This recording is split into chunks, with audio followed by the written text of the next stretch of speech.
یہ حکم مردوں کے لیے تھا کہ نگاہوں کو نیچا رکھیں اور اپنی پارسائی کی حفاظت کریں. یہ ان کی ستھرائی کا ذریعہ ہے، ان کے باطن کی پاکیزگی کا سامان ہے. جب نظر پاک ہو جاتی ہے تو پھر دل پاک ہو جاتا ہے. 40 دن تک جو شخص اپنی نگاہ کو مکمل پاک کر لے تو اس کو نماز کا حظ آنا شروع ہو جاتا ہے، اس کا سرور آنا شروع ہو جاتا ہے، اس کی کیفیت آنی نہیں. 40 دن بڑے نہیں ہوتے، یہ مشق کر کے دیکھنی چاہیے. تو اس لیے جب نظر پاک ہوتی ہے تو عبادات میں حظ، لطف اور سرور ملتا ہے. نظر پاک ہوتی ہے تو پھر خیال بھی پاکیزہ ہوتے ہیں. نظر پاک ہوتی ہے تو پھر سوچیں بھی مثبت آتی ہیں. وَقُلْ لِلْمُؤْمِنَاتِ، اور اے حبیب اہل ایمان عورتوں سے فرمائیے، انہیں حکم دیجئے، یغضضن من ابصارہن، کہ وہ بھی اپنی نظروں کو نیچے رکھیں، اپنی نظروں کی حفاظت کریں.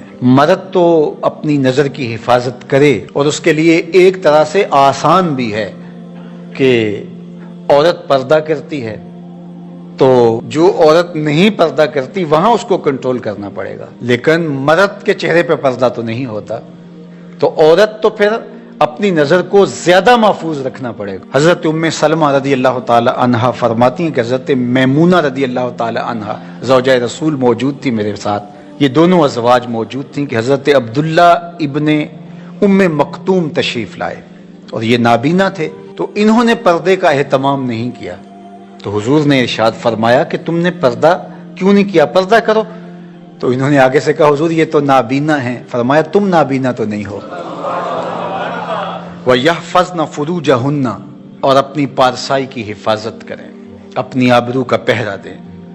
عورت کے لیے بہترین عمل اور بہترین وظیفہ اور بہترین عبادت اپنی آبرو کو بچانا اور آبرو کی حفاظت کرنا ہے. وَلَا يُبْدِينَ زِينَتَهُنَّ، اور اپنی زینت کو ظاہر نہ کریں، إِلَّا لِبُعُولَتِهِنَّ، مگر اپنے شوہروں کے لیے.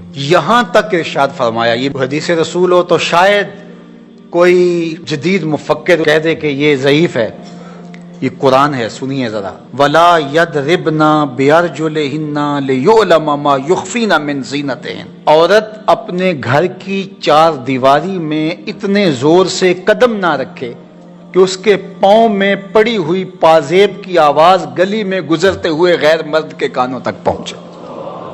یہ قرآن ہے. حالانکہ گلی سے گزرتے ہوئے مرد کو کیا پتا کہ جس کے پاؤں میں پڑے ہوئے پازیب کی چھنکار کی آواز باہر آ رہی ہے وہ بوڑھی خاتون ہے یا 7 سال کی بچی ہے، اسے تو نہیں پتا.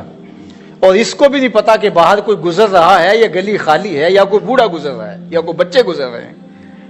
لیکن اسے یہاں تک حکم دیا کہ تیرے پاؤں میں پڑی ہوئی پازیب کی چھنکار، تیرے پاؤں میں پڑے ہوئے جوتوں کی آواز بھی ایسی نہیں ہونی چاہیے کہ غیر مرد تک وہ پہنچ کر کے اس کو متوجہ کر دے. کوئی تیری طرف متوجہ کیوں ہو؟ اس لیے کہ تو شہزادی ہے اسلام کی، تو بیٹی ہے فاطمہ کی، تو بیٹی ہے عائشہ کی، تو مغرب کی ٹینوں نہیں ہے، تو مشرق کی بیٹی ہے. یہ پردہ تیرے لیے بوجھ نہیں ہے، یہ پردہ تیری آبرو کا پہرا ہے. اللہ کے محبوب نے ارشاد فرمایا کہ جو اپنے 2 جبڑوں کے درمیان یعنی زبان اور 2 ٹانگوں کے درمیان پارسائی کی جگہ ان 2 چیزوں کی مجھے ضمانت دے دے، میں محمد انہیں جنت کی ضمانت دیتا ہوں صلی اللہ علیہ وآلہ وسلم. تو فرمایا کہ یہ ان کے لیے بہت ستھرا ہے، بے شک اللہ کو ان کے کاموں کی خبر ہے. تم کبھی بھی اس سے مخفی نہیں رہ سکتے، تمہارا کوئی عمل اس سے پوشیدہ نہیں رہ سکتا.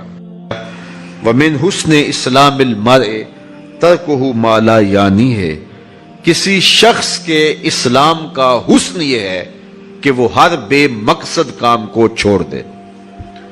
یہ اگر وہ اختیار کر لے، اپنی زندگی کے بے مقصد کاموں کو ترک کر دے، تو اسلام کا حقیقی حسن، جمال اور نور نصیب ہو جائے گا. صبح سے لے کر شام تک آج ہی آپ جو کام کرتے ہیں اس میں آپ روز لکھ لیں کہ یہ میرے کام جو ہیں آج میں نے صبح سے لے کر شام تک کیے ہیں، ان میں سے کون سے کام تھے جس میں میرے دین اور میری دنیا کے لیے کوئی فائدہ نہیں تھا، تو اس کام کو منہا کر دیں. اگلے دن وہ کام کریں کہ جو آج آپ نے منہا کیے تھے جو ان کے علاوہ ہیں، اور کوئی نئے کام اگلے دن آپ کے معمولات میں ہوں گے تو اس میں آپ تجزیہ کریں کہ وہ کون سے کام ہیں کہ جو بے مقصد تھے. یہاں 1.5 گھنٹہ میں حمام پہ بیٹھا ہوں، کیا مقصد تھا میرا؟ یہاں پھٹے کے اوپر جو ہے وہ 2 گھنٹے بیٹھا ہوں، کیا مقصد تھا میرا؟ یہاں نماز کے بعد باہر کھڑے ہو کر کے 15 منٹ میں جو ہے وہ نمازیوں کے ساتھ غیبت کر کے ساری نماز کا نور ضائع کیا ہے، کیا فائدہ تھا اس کا؟ تو ایک ایک اپنے لمحے کو جو ہے وہ حساب میں رکھیں، اور بے شک لکھ لیں آپ، اور اس میں جو فضول تھے اس کو ان کو کاٹ دیں کہ کل یہ نہیں کروں گا۔ اگلے دن کے معمولات ہوں گے، آپ صرف 10 دن ایسا کریں، صرف 10 دن۔